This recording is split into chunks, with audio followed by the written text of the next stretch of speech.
A graça preciosa é o tesouro oculto no campo, pelo qual o ser humano vende feliz tudo o que possui. É a pérola preciosa, pela qual o mercador oferece todos os seus bens. É o domínio do reino de Cristo, pelo qual o ser humano arranca o olho que o faz tropeçar.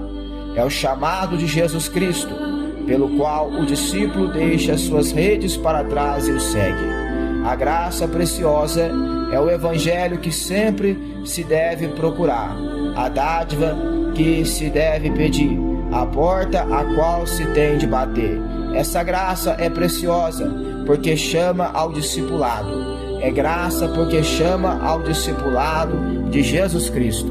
É preciosa por custar a vida ao ser humano. É graça, pois só assim dá vida ao ser humano. É preciosa porque condena o pecado. É graça porque justifica, perdoa o pecador. É preciosa sobretudo porque foi preciosa para Deus, porque Ele custou a vida de seu Filho, porque fostes comprado por preço. 1 Coríntios 6:20. E portanto não pode ser barato para nós o que custou caro para Deus. É graça, sobretudo porque Deus não considerou que seu próprio Filho custasse caro demais para pagar por nossa vida, e assim o deu por nós. A graça preciosa é a encarnação de Deus. A graça preciosa é a graça como templo de Deus, que deve ser protegido do mundo, que não pode ser lançado aos cães. Por isso é graça, como palavra viva, a palavra de Deus, por Ele próprio proferida, conforme lhe agrada, chega até nós como o gracioso chamado ao discipulado de Jesus, como mensagem de perdão ao espírito angustiado e ao coração despedaçado. É preciosa porque submete o ser humano ao jugo do discipulado de Jesus Cristo.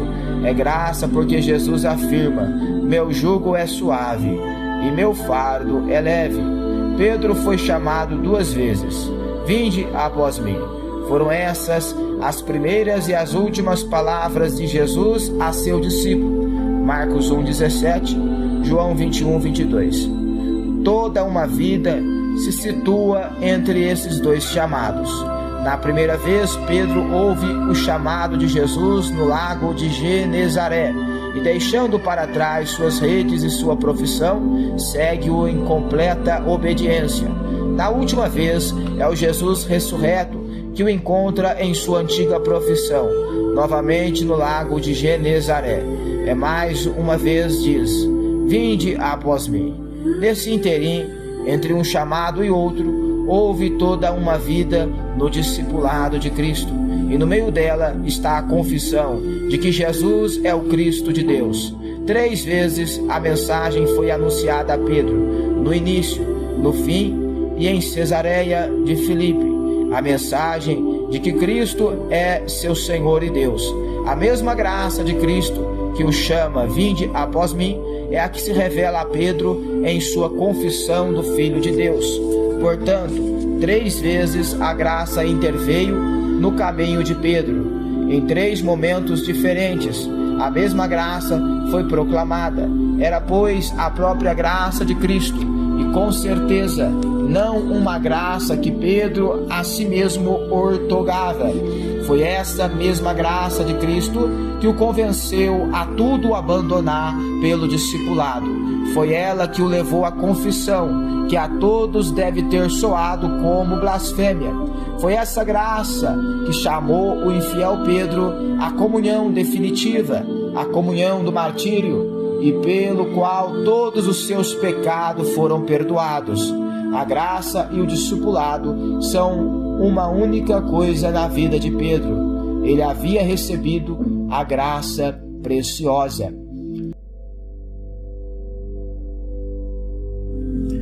Com a expansão do cristianismo e o crescimento da secularização da igreja, a consciência da graça preciosa foi se perdendo.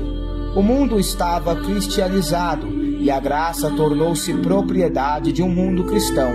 Com isso, tornou-se barata. A igreja romana, no entanto, preservou um resto desta primeira consciência. Foi de fundamental importância a vida monástica, não se ter separado da igreja, e esta ter tido a sabedoria de tolerar o monasticismo. Ali, às margens da igreja, estava o lugar onde se mantinha viva a consciência de que a graça é preciosa e implica o discipulado. Por Cristo, pessoas abandonavam tudo o que possuíam e procuravam seguir os rígidos mandamentos de Jesus na prática do cotidiano. Foi assim que a vida nos mosteiros se tornou um protesto vivo contra a secularização do cristianismo e o barateamento da graça. Mas porque tolerou esse protesto e impediu a ruptura definitiva, a igreja relativizou o barateamento da graça e, na verdade, por meio dele, até mesmo ganhou a legitimação de sua própria vida mundana, pois nesse momento a vida monástica tornava-se comportamento especial de natureza individual, ao qual a massa popular não poderia ser submetida. A fatal limitação do mandamento de Jesus a determinado grupo de indivíduos, especialmente qualificados para tal, ocasionou uma diferenciação na esfera da obediência cristã, entre um comportamento mais elevado e outro menos elevado. Assim, sempre que se desferiam novos ataques à secularização da igreja, podia-se apontar para o caminho da vida monástica, ainda no seio da igreja, ao lado da qual se podia legitimar plenamente a existência de outro caminho mais fácil para o resto da população. Desse modo, recorrer à compreensão que a igreja primitiva tinha da graça preciosa, ideia que se preservava no monasticismo da igreja romana. Por fim, serviu paradoxalmente como justificação definitiva para a secularização da igreja. Nisso tudo, o grande problema da vida monástica, a despeito de todas as incompreensões quanto à vontade de Jesus, não consistia na escolha pelo caminho da graça do discipulado rigoroso. Antes, devia-se muito mais ao fato de a vida nos mosteiros ter tanto se distanciado da vida cristã fora deles, que se transformou em comportamento excepcional de alguns poucos, reivindicando assim um tipo de mérito especial. A fim de reavivar durante a Reforma o Evangelho da graça pura e preciosa, Deus, em primeiro lugar, levou Martim Lutero ao mosteiro. Lutero era monge, abandonara tudo e decidira ser discípulo de Cristo em completa obediência. Renunciara ao mundo e se devotara à obediência cristã. Aprendeu a obediência a Cristo e à sua igreja, porque sabia que só o obediente é que pode crer. O chamado ao mosteiro lhe custou a consagração total de sua vida. Em sua caminhada, Lutero fracassou em relação ao próprio Deus. Por meio das Escrituras, Deus lhe mostrou que o discipulado de Jesus não é a recompensa para alguns por um comportamento especial, mas sim que o mandamento divino abrange todos os cristãos. A humilde obra do discipulado se tornara na vida monástica atividade meritória para os santos. A abnegação revelou-se nesse contexto a autoafirmação espiritual definitiva dos piedosos. Foi assim que o mundo se infiltrou no interior da vida monástica, voltando a causar estragos. A fuga do mundo se revelara, na verdade, uma maneira requintada de amor pelo mundo. Nesse fracasso da última possibilidade de uma vida piedosa, Lutero foi alcançado pela graça. No colapso da vida monástica, ele viu a mão salvadora de Deus estendida em Cristo. Agarrou-se a ela com a crença de que nossos esforços são vãos, mesmo na vida mais piedosa. Foi-lhe dado a graça preciosa, que despedaçou toda a sua existência, mas uma vez viu-se obrigado a deixar para trás suas redes e seguir o Mestre. Na primeira vez, quando se dirigiu ao mosteiro, tinha abandonado tudo, menos a si próprio, seu eu piedoso. Desta vez também isso lhe foi tirado. Não seguiu o Mestre por mérito próprio, mas pela graça de Deus. Ele não ouviu: é verdade que você pecou, mas tudo já está perdoado. Continue onde estava e console-se com o perdão. Lutero teve de abandonar o mosteiro e retornar ao mundo, não porque o mundo em si fosse bom e santo, mas porque o mosteiro nada mais era que o mundo. O caminho de Lutero, do mosteiro para o mundo, representou o ataque mais forte contra o mundo desde o surgimento da igreja primitiva. A renúncia do monge ao mundo na vida monástica foi brincadeira de criança comparado à renúncia que o mundo vivenciou por parte daquele que a ele retornava. O ataque era frontal. Agora, o discipulado de Jesus tinha de ser vivido em meio ao mundo. O que até então se praticara em circunstâncias e confortos especiais na vida monástica, como sendo um comportamento excepcional, agora passava a ser necessário e ordenado a cada cristão no mundo. A obediência absoluta ao mandamento de Jesus deveria agora ser a norma na vida profissional diária.